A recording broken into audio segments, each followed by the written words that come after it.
it's a very mentally challenging sport. Believe it or not, it's a physical sport.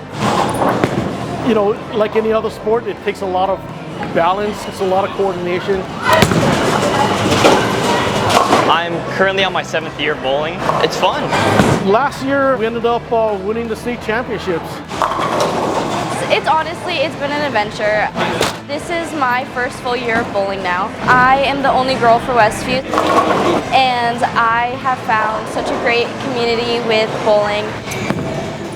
Bowling with the boys, being the only girl, I've definitely found that it pushes me to be the best that I can. We'd like to see more girls participate so we can form a girls team. The colleges have a lot of opportunities for girls to bowl and get scholarships.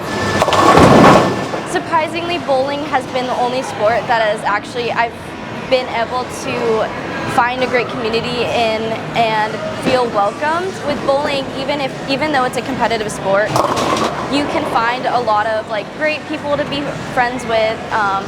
I make 100 new friends every single tournament, and it's really nice to be around those people.